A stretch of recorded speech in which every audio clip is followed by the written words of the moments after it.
के इस अजीम शान जलसे में मौजूद तमाम जिम्मेदारान भाई, ये कैमरे वाले थोड़ा नीचे हो जाए, पीछे वालों को देख रहे हैं,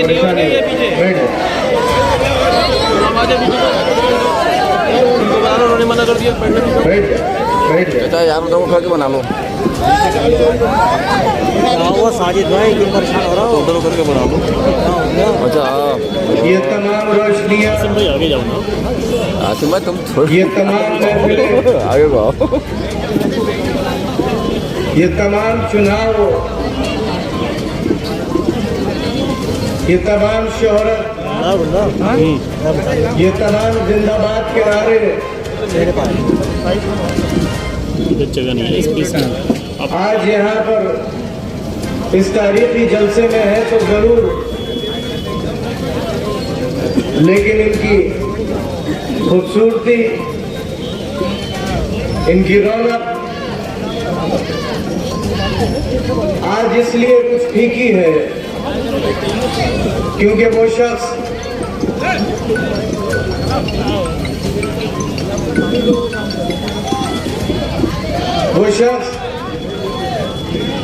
भाई, कैमरे वाले बैठ जाइए प्लीज, बैठ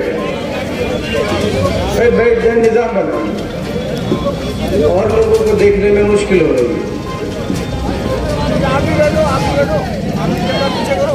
अरे मोबाइल इतना ये तमाम चीजें उस वक्त तक अधूरी थी, अधूरी है और अधूरी रहेंगी जिस वक्त तक वो शख्स जिसने आज से 40 साल पहले इस शहर में, इस जिले में, इस सूबे में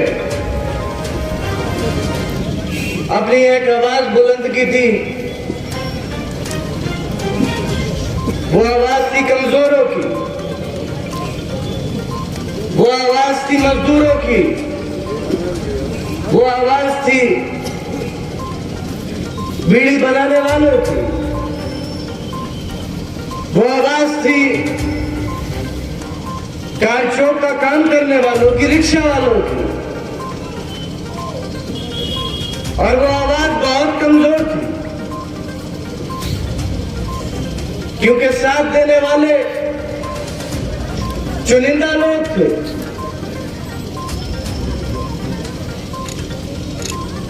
बहुत कमजोर लोग थे जो उस वक्त साथ थे, माली हैसियत से, सामाजिक हैसियत से, सियासी हैसियत से। लेकिन उन कुछ लोगों ने, उन कुछ बुनियाद की ईंटों ने, जिनमें से आज बहुत से लोग यहां मौजूद नहीं है, उन मुट्ठी भर लोगों ने तय किया कि वो शहर जो चाकू के नाम से जाना जाता हो, वो शहर जो दोहरी गुलामी के नाम से जाना जाता हो, वो शहर जो अपनी कच्ची और टूटी सड़कों के लिए जाना जाता हो, सीधा खड़ा है, वो शहर जहां पर किसी को अपनी सवारी उस सड़क पर गुजारने की इजाजत ना हो जहां से नवाब गुजरता हो। तय किया उन लोगों ने कि वो शहर जहां पर किसी को पक्का मकान बनाने की इजाजत ना हो, किसी को नवाब के खिलाफ आवाज उठाने की कीमत भुगतनी हो। उन चुनिंदा लोगों ने अपने कायद के साथ मिलकर इस शहर में एक आवाज बुलंद करी और साइकिल से, रिक्शों से और पैदल घूम घूम कर इस बात का ऐलान किया कि रामपुर वालों, मैं तुम्हें सोने और चांदी के कंगन तो नहीं दे सकता, लेकिन तुम्हारी माथे से ये दोहरी गुलामी का कलंक मिटा कर रख दूंगा। वो तहरीक शुरू हुई वो तहरीक उस तहरीक ने बहुत ऊंचे और नीचे, बहुत से चढ़ाव देखे, बहुत से उतार देखे, बहुत सी सरकारें आई, बहुत सी सरकारें चली गई, वो तहरीक बदस्तूर जारी रही। और उस तहरीक ने वो चुनिंदा लोग जिन्होंने उस तहरीक को शुरू किया था, और उन चुनिंदा लोगों का उससे पेशादार ने, जिसको पूरा जिला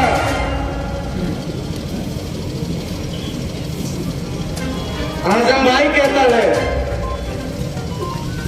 उस तहरीक ने हल्के हल्के इस पथरीली जमीन को, इस सियासी पथरीली जमीन को फतेह कर लिया। और आज जो रामपुर चाकू और छुरियों के नाम से जाना जाता था, वो रामपुर अपनी यूनिवर्सिटी के नाम से जाना जाता है। ये फर्क आया है आज इन गुजरे 40 सालों, ये फर्क आया। कच्चे घर खत्म हुए, लोगों को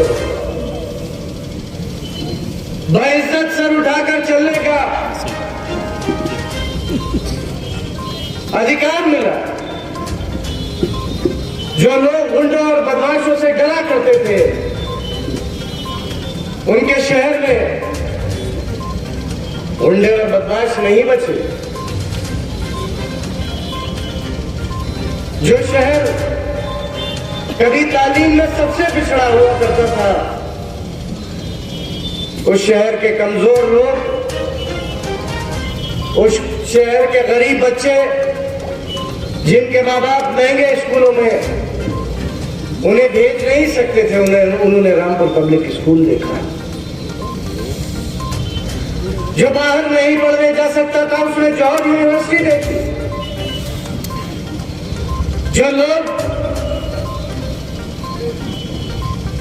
जिन्हें इजाजत खरंजों पर चलने की नहीं थी, उन्होंने 4 लेन सड़कें उनके पास हुई। कैसे? उन्हीं लोगों की वजह से, आपकी ताकत की वजह से, आपके ज़मीर की वजह से, आपके ईमान की वजह से आपने फैसला किया, अपनी ताकत का एहसास किया। और ऐसी ताकत कि पूरी दुनिया जब रामपुर का नाम सुनती थी, जब किसी के सामने रामपुर का जिक्र आता था, तो लोग यही कहते थे, अच्छा आजम भाई वाला रामपुर। कौन थे आजम खां? कौन है आजम खां? वो आजम खां जिसे आप अपना भाई मानते, वो आजम खां जो आपके आज हर हमेशा हाथ छूकर और दुख में शामिल रहे, वो आजम। कौन आजम खां? जिसने रोती हुई मां को अपने सीने से लगा लिया, वो है आजम खां। अगर किसी की मोटरसाइकिल में पुलिस वाले ने उसके पहिए में डंडा डाला और वो बच्चा गिरा, उसकी मौत हो गई, उसके इंसाफ के लिए लड़ने वाला नाम है आजम खां।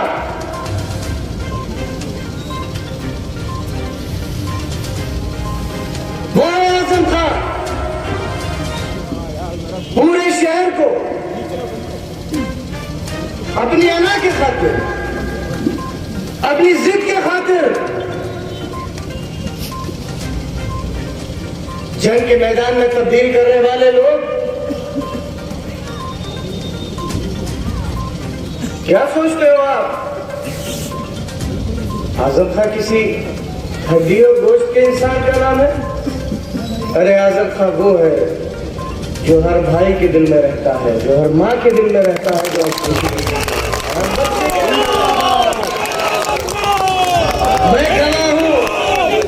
मैं गवाह हूँ इस बात बड़ी महंगी गाड़ी में बैठने वाला अगर गाड़ी के आगे हाथ देता है तो आजम खां साहब की गाड़ी नहीं रुकती, लेकिन अगर कोई कमजोर हाथ पकड़कर खींच भी लेता है तो आजम साहब मुड़ के लिए कहते हैं कि मेरे बताओ मैं तुम्हारे लिए क्या कर सकूं। और वही ताकत है आज, ये आपकी ताकत है। आजम खां गुरूर है आपका, आजम खां वकार है आपका, वकार है आपका, गैरत है आजम खान आपकी। एक ऐसा वकील जिसने उत्तर प्रदेश से लेकर, एक ऐसा वकील आपका जिसने उत्तर प्रदेश की सबसे बड़ी अदालत से लेकर हिंदुस्तान की संसद तक आपके ऊपर हर जुल्म, हर नाइंसाफी और आपके साथ हर हुई हक तलफी का हिसाब और उसका सवाल उस अदालत में रखा है। बोले आजम,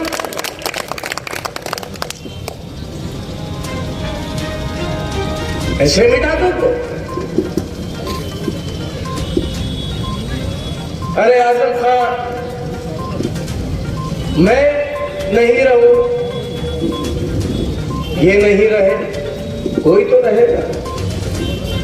उसके दिल में आजम खां,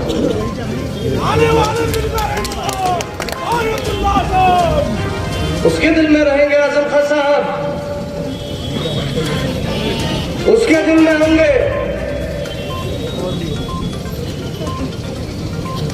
क्या हुआ?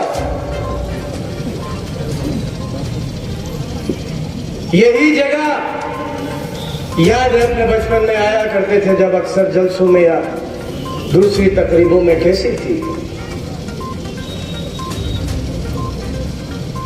और आज कैसी?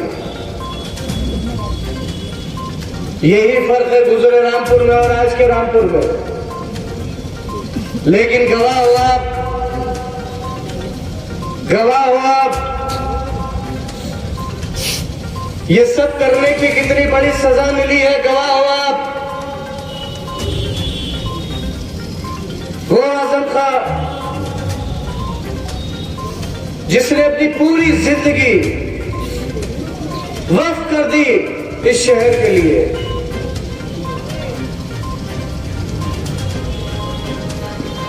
उसको क्या सिला मिला?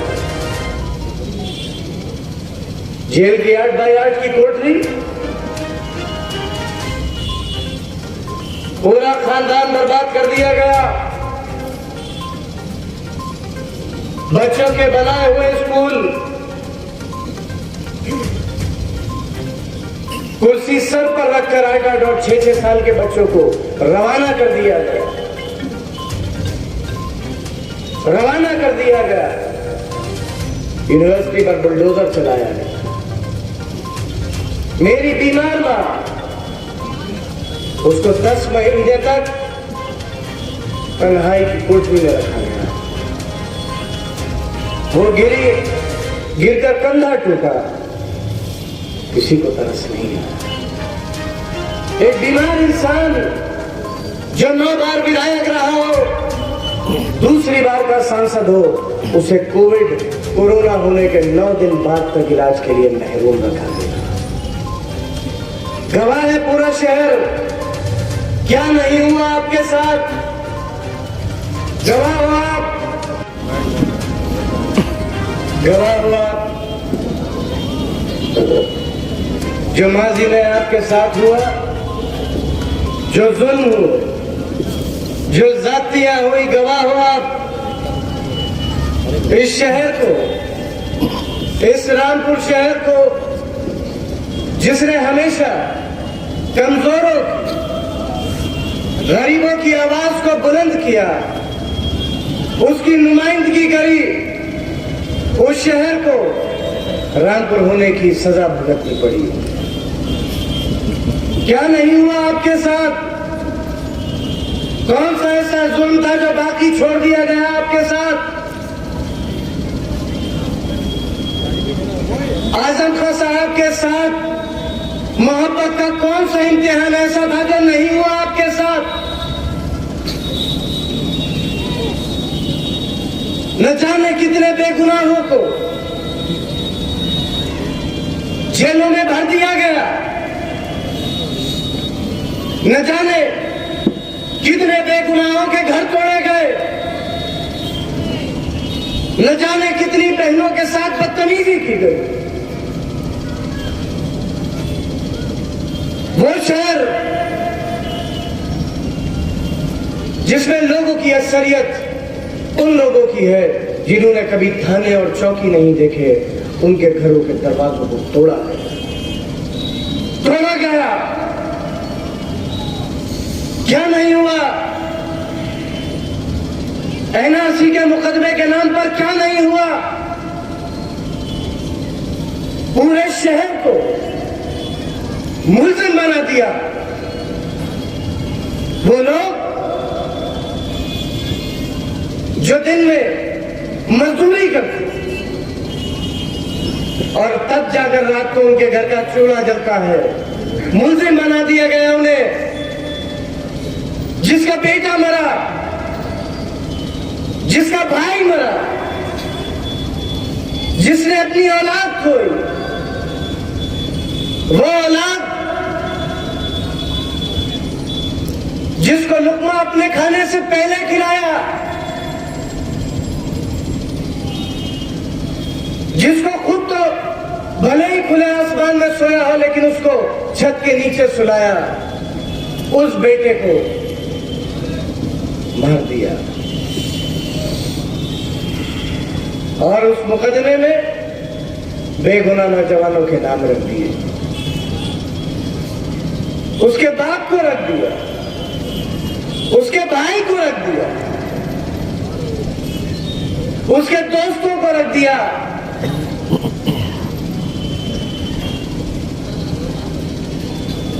लोगों के घर तोड़े गए, दुकानें तोड़े गए। पुलिस लोगों के डीवीआर तक उखाड़ कर ले गई, सीसीटीवी कैमरे के।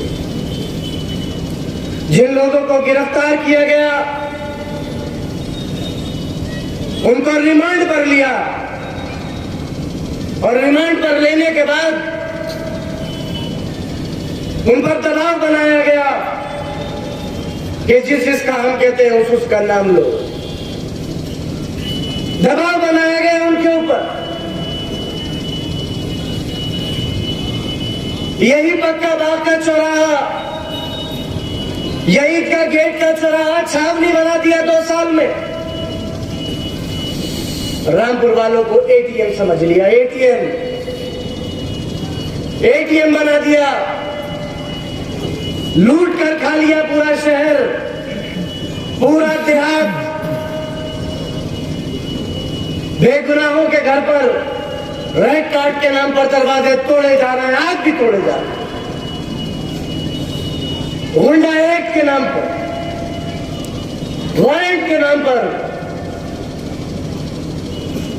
मैं तो कहता हूं, अगर इतनी अदावत है,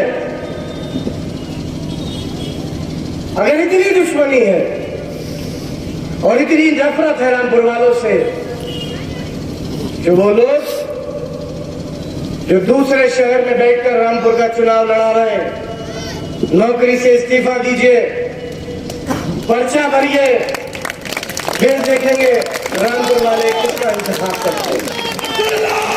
अगर इतना ही शौक है सियासत का, तो गरीबों पर जुल्म मत करो, मत करो गरीबों पर जुल्म, मत करो उन बेगुनाहों पर जुल्म जिनके पास अपनी बात तक रखने का पैसा नहीं है। मत करो उन पर जुल्म, सिर्फ इसलिए कि भारतीय जनता पार्टी को चुनाव जिताया जा सके।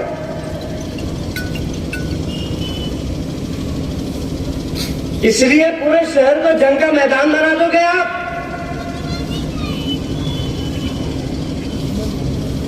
शरीफ लोगों धमकाओगे आप, फोन कर थाने बुलाओगे आप, एटीएम बना दोगे रामपुर वालों का।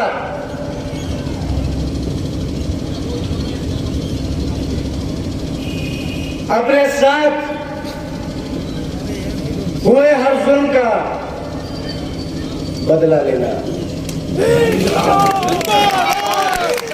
बदला लेना अपने साथ हुए हर जुल्म का, तुम नहीं बजाओगे तो बदला लेना हमारे साथ हुए हर जुल्म का, बदला लेना उस आजम भाई को जिसे तुम दिल से आजम भाई मानते हो, उसके साथ हुए हर जुल्म का बदला लेना।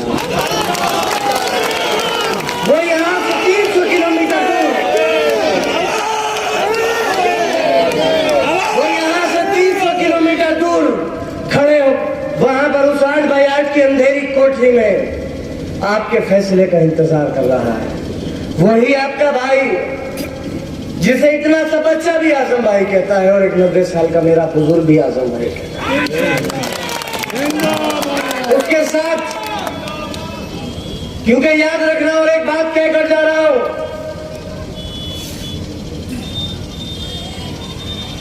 रामपुर की इस अजीम और शान आवाम से कह के जा रहा हूं, तुम्हारा बदला हाथ से नहीं होना है, न झगड़े से होना है, आपका बदला वोट से होना है। वोट से अपने साथ हर जुल्म और हर जाति का बदला वोट से लेना। किसानों के साथ जो हुआ उसका बदला वोट से लेना, लखीमपुर में जो हुआ उसका बदला वोट से लेना। कोरोना में अपने अजीज, अपने बुजुर्ग, अपने भाई, अपनी बहन जो एक एक सांस के लिए तरसे, उसका बदला वोट से लेना। तुम्हारे दरवाजे तोड़े गए, उसका बदला लेना वोट से। तुम्हारे बच्चे जेलों में डाले गए, बदला लेना वोट से। और याद रखिएगा एक बात, हो सकता है एक दिन ऐसा भी आए जब मैं भी ना हो, यहां पर मौजूद बहुत से लोग नहीं होंगे, लेकिन उस दिन भी तस्करा होगा कि हम और आप उन चंद लोगों में से हैं जिसने शायद आजम खान साहब जैसे गाजी के साथ इस लड़ाई को, एक ऐसा भाई, एक ऐसा दोस्त, एक ऐसा साथी जिसने जिंदगी के किसी मुकाम पर, जिंदगी के किसी दौर में आपको नहीं छोड़ा। सरकारों की हर ताकत जब आपके खिलाफ थी तब आपको नहीं छोड़ा। ये बहुत साजिशें तैयार हो रही हैं आपके खिलाफ। पूरी तैयारी है इस बात की कि आपके वोट को ढलने ना दिया जाए। पूरी तैयारी है आपको डराने और धमकाने की। न किसी से लड़ना और न किसी से डरना। वोट डालना आपका हक है, और एक ऐसा हक जो आने वाले कल आपका, इस जिले का, इस सूबे का और इस मुल्क के मुस्तकबिल का फैसला करेगा। जिम्मेदारी है मेरे और आपके ऊपर, जितनी जिम्मेदारी मेरे ऊपर है उतनी जिम्मेदारी आज आपको देकर जा रहा हूं यहां से।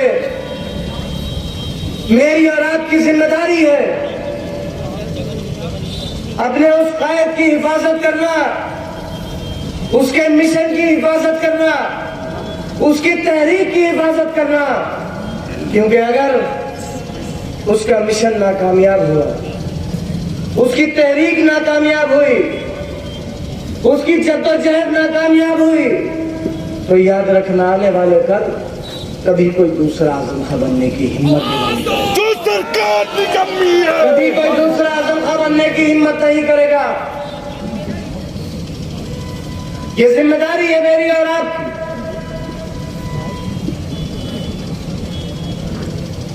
बहुत जुल्म और बहुत कुछ सहकर पहुंचे हो आज। बहुत लंबा सफर बाकी नहीं है अब। 10 मार्च बहुत दूर नहीं है, बहुत दूर नहीं है 10 मार्च। अदालत जब्त हो जाएगी इनकी इंशाल्लाह। और देखो आज हाल, जो अपने आप को सरकार कहलवाते थे, मियाँ कहलवाया करते थे, वो दुकान में से पकड़कर आदमी खींच रहा है। वो दुकान में से पकड़कर आदमी खींच रहा है, आदमी आने को तैयार नहीं है। अब वो क्या है वो तो पूरा शहर जानता है।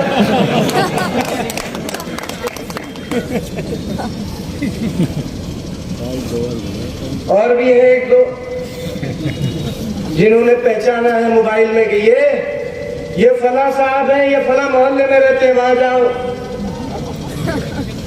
ये फला साहब हैं, ये उस मोहल्ले में रहते हैं। वो भी झाड़ू लेकर आए, वो भी झाड़ू लेकर आए।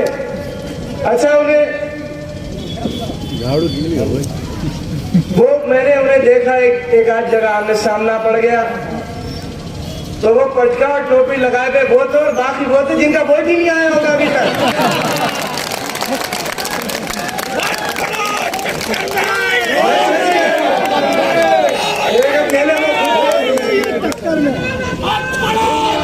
एक तो वो अकेले खुद थे और दूसरे वो थे जो खुद अभी तक बालिग नहीं हुए।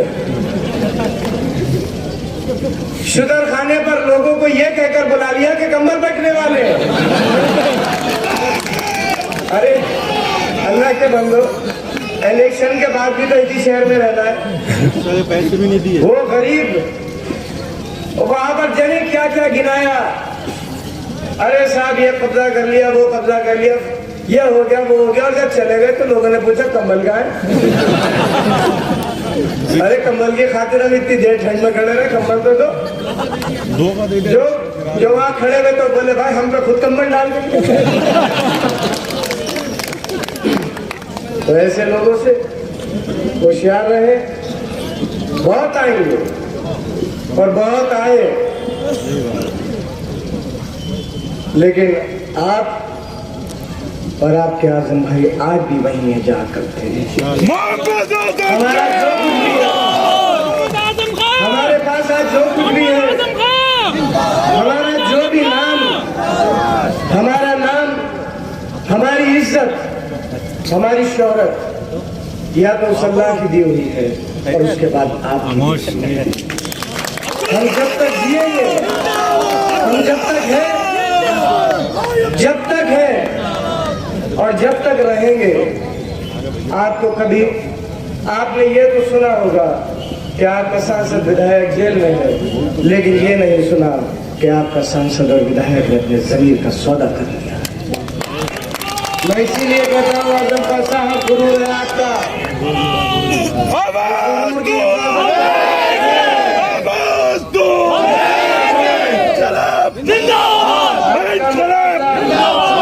सिर्फ सरकार से होगा, किसी से नहीं होगा, न कांग्रेस से, न बसपा से। बसपा से कौन है? और न भाजपा से। अच्छा, भाजपा ने भी दोनों टिकट रामपुर और स्वार के इतने बढ़िया दिए हैं कि बच्चा कुछ काम खुद ही कर दिया उन्होंने। कांग्रेस आएगी, बेटे के लिए बीजेपी आएगी, आएंगी दोनों ही नहीं इंशाल्लाह। अच्छा, सब जगह मामला सही है, इधर से काम बन जाए तो इधर के बोलेंगे, इधर से बन जाए। ये बात कही। मैं हकीकत बात बता रहा हूँ, अभी भी स्वार से आ रहा हूँ। बैठाल नहीं रहा है कोई, बैठाल नहीं रहा है। घर के बाहर खड़े होकर अंदर फोन कर रहे हैं कि बाहर खड़े गेट खोलो। वही यार बीजेपी का यहाँ पर है। और मैं कहना चाहूंगा आज इस जलसा यार में कहना चाहूंगा आज हमारी सफों में आज भी वो लोग हैं जो भाजपा की हिमायत में वोट मांग रहे हैं। कोई जमीर, कोई ईमान नहीं है। बस किसी का लाइसेंस हो जाए, किसी की पिलिंग बच जाए, बस यही है जिंदगी। मरोगे नहीं,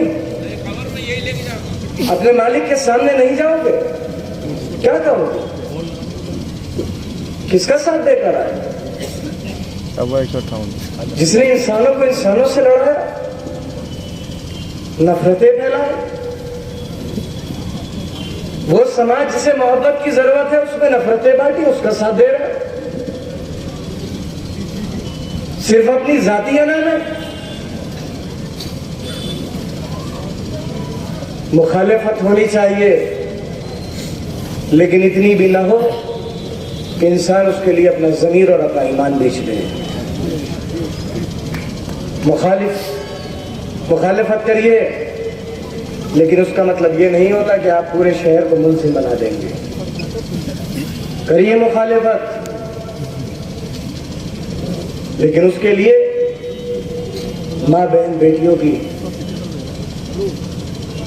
इज्जतों को ताक पर रख दिया जाए कि पुलिस घर के दरवाजे तोड़े और बेपर्दगी हो। ऐसी मुखालिफत का जवाब न दुनिया में दे पाओगे ना आखिरत में दे पाओगे। आप सबसे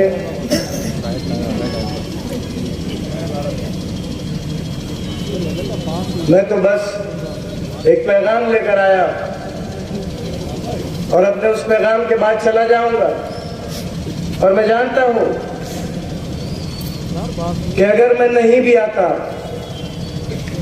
तो ये वो इलाका है जिसे अपनी मोहब्बत साबित करने के लिए किसी को कोई सबूत देने की जरूरत नहीं है।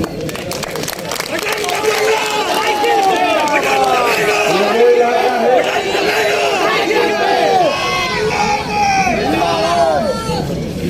जिस इलाके ने हमेशा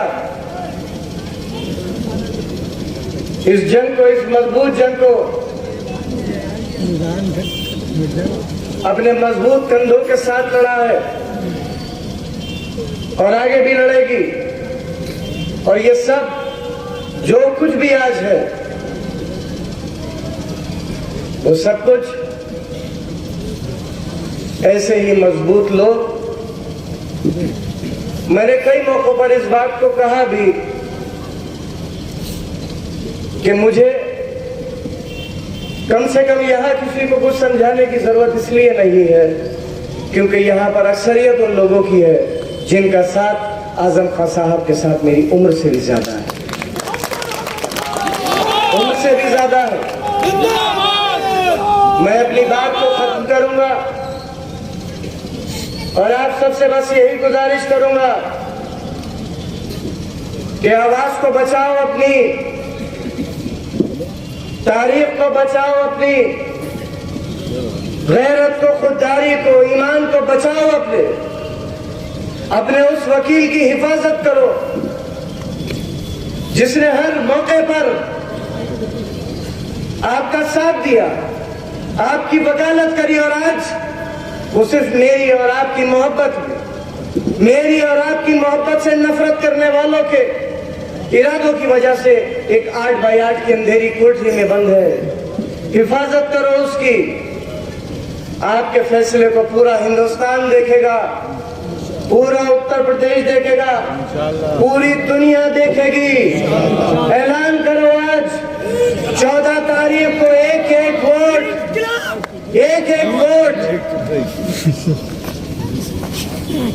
वोट साइकिल के निशान पर दबाओगे और उन लोगों के साथ इंसाफ करोगे जिन्होंने इन 3 सालों में बहुत कुछ बर्दाश्त किया।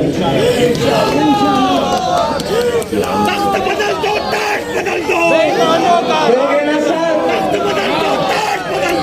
दोगे साथ?